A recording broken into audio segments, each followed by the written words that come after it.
2 பேரும் சேர்ந்து இன்னமும் மேல ஓட்டு கூட்ட வேண்டி இருக்குது. ஒருங்கிணைந்த அதிமுக இல்ல, ஒருங்கிணைந்த அண்ணா திராவிட முன்னேற்ற கழக கூட்டணி தேவைப்படுது. அப்ப திரு டிடிவி திரும்பி வருவாரா, திரு ஓபிஎஸ் திரும்பி வருவாரா, பாஜக தவிர வேற யாரெல்லாம் வருவாங்கிற கேள்வி இருந்திருக்கு. தமாக ஒண்ணுதான் இன்னைக்கு அதிகாரப்பூர்வமா அறிவிச்சிருக்கு. அவர்கள் நடத்த பொதுக்குழு கூட்டத்தில் நாங்க அதிமுக பாஜக கூட்டணியில் தொடர் சொல்லியிருக்காரு. அவங்களை தவிர இன்னும் யாரும் சொல்ல. திரு ஏசி சண்முகத்துல இருந்து டாக்டர் கிருஷ்ணசாமில இருந்து திரு ஜான் பாண்டியன்ல இருந்து இன்னும் பல பேர் இருக்கிறாங்க. அவங்க எல்லாம் போன தேர்தல் 2024 ரெண்டா பிரிஞ்சிருந்தவங்க. சோ இப்ப அவங்க எல்லாம் எங்க வர போறான்னு பார்க்கணும். அப்ப இவர்கள் இன்னமும் அதிமுக அப்படிங்கிற கட்சிக்கு இணையாக மாறல. இவர்கள் 4 பேர் சேர்ந்த பிறகு.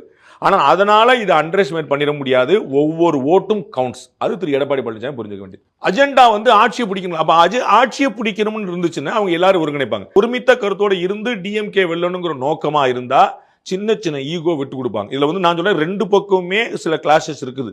திரு எடப்பாடி பழனிசாமி பெருந்தன்மையா நடந்து கொள்ளலாம். இவங்க மற்றவங்களும் கொஞ்சம் பொறுமையா நடந்துக்கலாம். தேர்தலுக்கு பிறகு நிறைய விஷயங்கள் பார்க்கலாம். அதுல ஒன்றும் குழப்பமே இல்லை. அப்ப இந்த மெக்னானிமிட்டி எல்லா பக்கமும் வேணும். We have to discuss. எல்லாரும் பேசி முடிவு பண்ணும்.